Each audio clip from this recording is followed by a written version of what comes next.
নৈমিষারণ্য শৌনকাদি ঋষিদের প্রশ্ন ও অবতার কীর্তন বর্ণনা পার্ট 2। 16। দ্বিতীয় ঋতুভাবন যজ্ঞেশ্বর হরি জগৎ রক্ষা করিবার বরাহ শরীর ধারণ করেন। 17। তৃতীয় দেবোধিত্য পরিগ্রহ করিয়া ভগবান সাত্তত তন্ত্র বিস্তার করিয়াছেন। এ তন্ত্রে নিষ্কাম কর্মের প্রাধান্য বর্ণিত আছে। 18। চতুর্থ নর নারায়ণাবতার।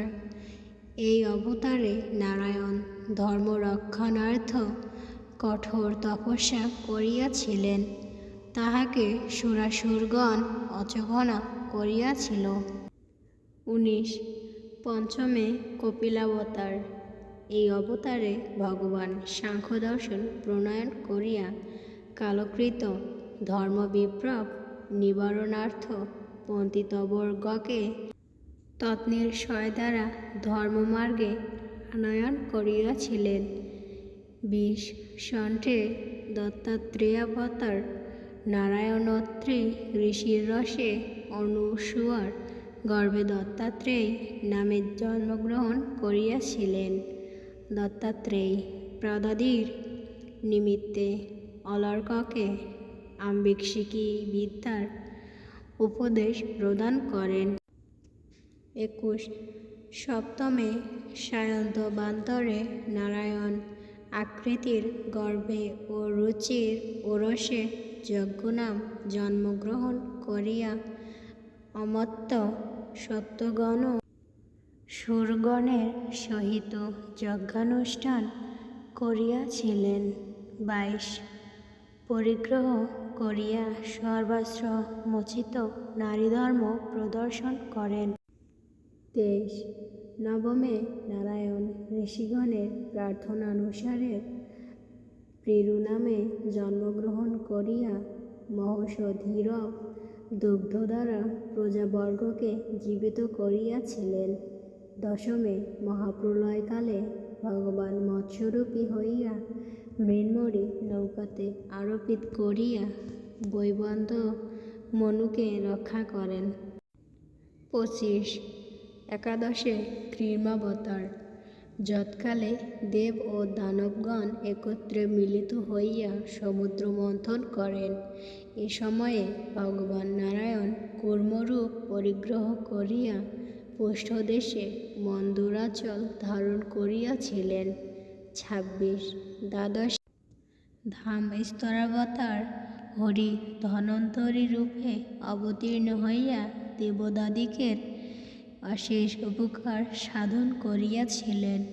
ত্রয়োদশে বিশ্বপতি নারায়ণ মোহিনী রূপ ধারণ করিয়া সুরাসুরদিগকে মোহিত করিয়াছিলেন।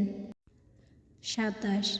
চতুর্দশে ভগবান নরসিংহরূপে অবতীর্ণ হইয়া যেরূপ কটকারী ব্যক্তি শরতৃণ ভেদ করে, সেইরূপ নখ দ্বারা চৈত্যরাজ দৈত্যপতি বলদৃপ্ত হিরণ্যকশিপুর বক্ষস্থল বিদীর্ণ করিয়া তাহার প্রাণ সংহার করেন।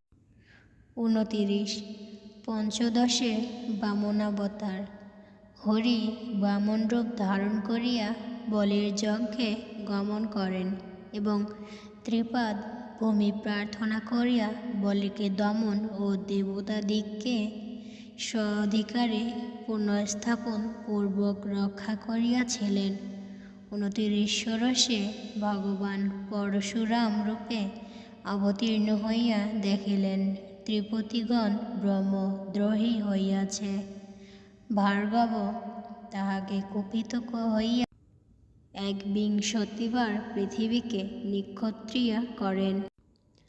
30 সপ্তদশে নারায়ণ সত্যবতী গর্ভে পরাশরের ওরসে ব্যাসরূপে অবতীর্ণ হন।